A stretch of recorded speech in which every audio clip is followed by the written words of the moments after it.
Hi friends, this is Carmen. Welcome back to my channel. If you're new here, welcome. My channel is all about houseplants, succulents, cacti, and some balcony gardening. If that's something that interests you, please do consider subscribing and maybe even liking this video. Today, I'm going to be bringing you some of my favorite plants for the month of March 2020.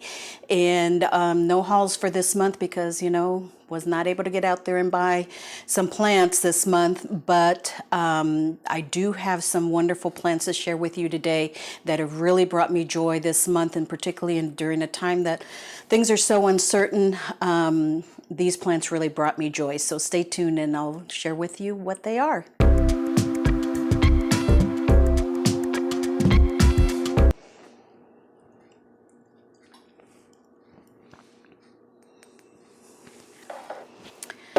Okay, so I thought we would start off with some indoor plants, and I want to share with you first this Philodendron Royal Queen. And I'll put some pictures up here. You'll probably remember this one that Cody from, well, he's not on YouTube, he's not the Crazy Plant Man anymore. He's the Plant Channel. Cody sent me this beautiful, beautiful Philodendron Royal Queen, and it didn't have any roots on it, so I put it in some sphagnum moss and let it root in there. And I'll show you pictures here of the roots, so pink and fuzzy, that grew on it. And it's been in this terracotta pot now for about 2-3 weeks now, and it's loving it. It's doing really well. I did lose a couple of leaves when I first put it in the sphagnum moss, but other than that, it's doing fine. I think maybe right there, it may be getting ready to pop out its next leaf. I'm not sure. I've never had one of these before. This is actually the most exotic philodendron I have. I'll be quite honest with you. My houseplant collection is, as you probably already know, more common plants or more easily accessible plants. So this is definitely my most exotic one. But I'm loving it. I'm so appreciative of Cody for sending this one to me, and it's just really brought me a lot of joy this month. And because the roots were so easily grown in the sphagnum moss. They look so healthy, and it's doing so well in this pot. I put it in some of the soil that I mix, which is the cocoa coir, orchid bark, perlite, and I threw in some worm castings too. So it's doing wonderful. That's my first one for March, the Philodendron Royal Queen. And queen she is. Okay, now this one here is the PEPEROMIA RAINDROP, PEPEROMIA POLYBOTRYA, I believe it's pronounced. And you probably remember this one looked terrible when I first got it. It was in the my Hirt unboxing. I'll link that here, but it looked so bad that Hirt actually gave me a refund on it. But I stuck with it, and sure enough, the little guy pulled through. It's just been growing so much, so many new leaves on it. It lives right here in front of my east-facing window, gets some dappled morning sunlight, and then bright light the rest of the time. It's probably about 8 feet away from the humidifier, so it doesn't get a whole lot of humidity, unlike the Royal Queen here. But this one, I can't believe how hardy these are. I thought that these were going to be a little bit more difficult to grow, but they're not. They're really easy. And this one, every day, I just see that it's grown a little bit taller, pushing out a new little leaf, and I'm really excited to see how big it grows this growing season. I've only had it a couple of months, so it's doing wonderful. Not a whole lot of needs to it, other than, it just gets some morning sun. I don't leave it in the direct sun all day. It's just some dappled light and then bright light after that, and I water it when it's dry. I am going to start fertilizing here soon, so we'll see how it does then once it starts getting some fertilizer. But it did have worm castings when I first potted it up in this terracotta pot. So that is the Peperomia Raindrop, another plant that brought me a lot of joy this month. Now the next one,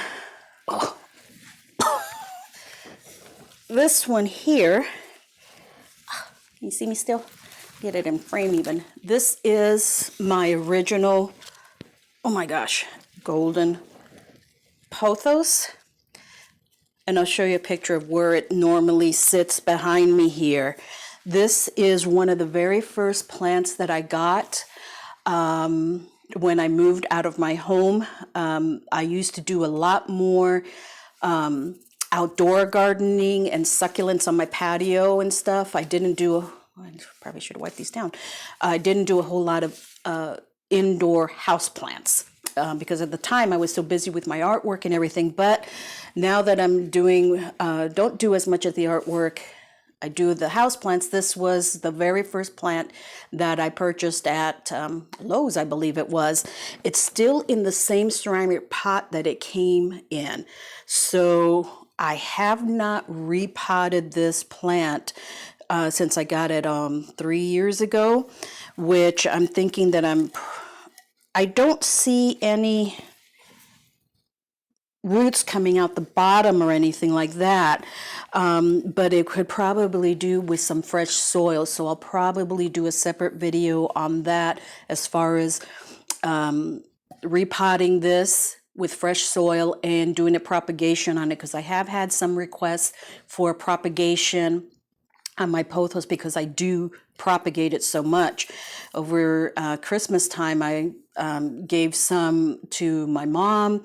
I propagated some for Kristen, for her to take with her. And it's still, oh God, I don't want to drop this. It's still just growing, growing, and growing. Oh gosh, this is heavy. So let's talk about some succulents. This is a Sansevieria starfish.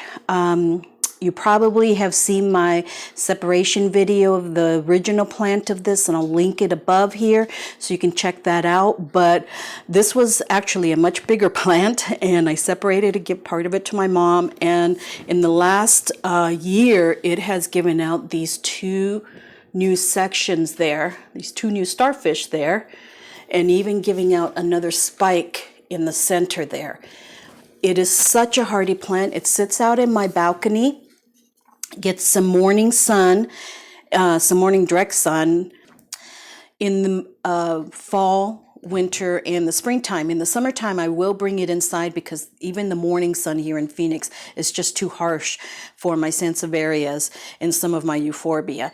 But even over the winter, it grew like crazy with these sections here, with even watering it just about every 3 or 4 weeks. We didn't have a super harsh winter here in Phoenix this year.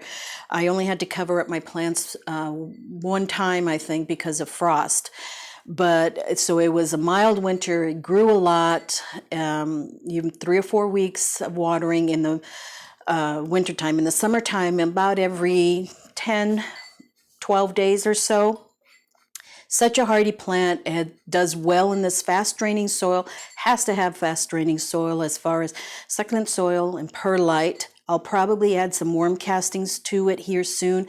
I don't like to fertilize my succulents with synthetic fertilizer. I rather use something organic like worm castings. It's still fine in this pot, so I don't need to repot it. And it should really do well this growing season. I'm anxious to see how big this guy can get.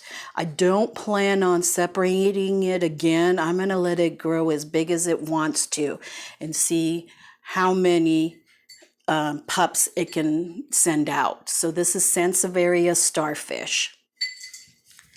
Now another one that is out, heavy one, that is out on my balcony. One of my favorites is this Euphorbia LACTEA dragon bones. It's variegated, And it's just beautiful, isn't it?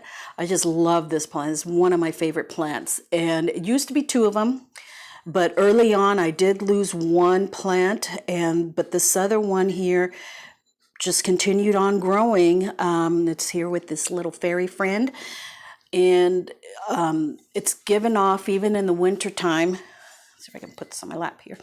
These new buds here, these arms it had from last growing season, and they've gotten longer. I like the way that it's growing up, almost like a candelabra effect to it, but it's doing well. Lots of new growth on it.